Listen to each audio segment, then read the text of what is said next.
What advice do you have for whoever the nominee will be in terms of taking the conservative message outside of the traditional demographics? How do you reach Hispanics? How do you reach African Americans?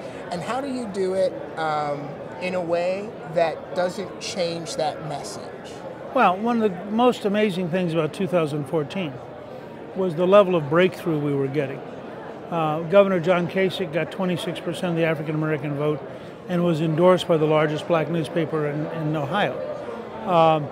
We watched in Colorado, where the Republican candidate went from about 8% of the Hispanic vote to 48%, tied Utah in Colorado. We watched Cornyn, getting reelected in Texas, actually carry Latinos for the first time, 48-47. We saw, for the first time, I think in over 20 years, we carried the Asian American vote.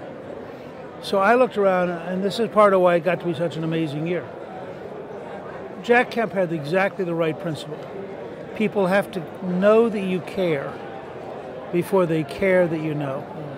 And so the first thing the Republican candidate has to do is be in every community and be concerned for them. I mean, if you go out and you look at the poorest neighborhoods in America, whether they're Native American reservations or they are African American inner city slums, or they are very small, poor white towns in West Virginia, and you go and you say, how's government doing for you? Is this success? Is this the life you want?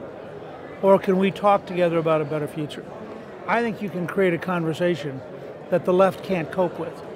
But you have to be willing to go out and be part of that conversation. Why are conservatives afraid to have that conversation? Why do they feel that it's a lost cause, that it's not worth it? Well, you're going to get me in trouble here. My experience over the years is that you have to be willing to learn. That is, you have to listen to the other guy.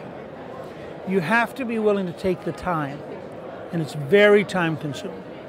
And you have to be willing to understand and to think about things that are outside your experience. If you're in the last 2 months of a campaign and you're the Republican nominee, you may or may not want to be in areas that are going to vote 87% or 90% black, I mean 90% Democratic, whether they're black or they're Jewish, liberals, or they're Native American reservations.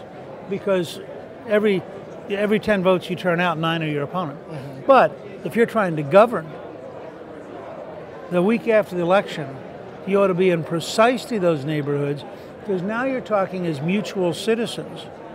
That's amazing. Mr. Speaker, thank you so much, sir. Good to be with you. I appreciate it. Thank you. Thank you.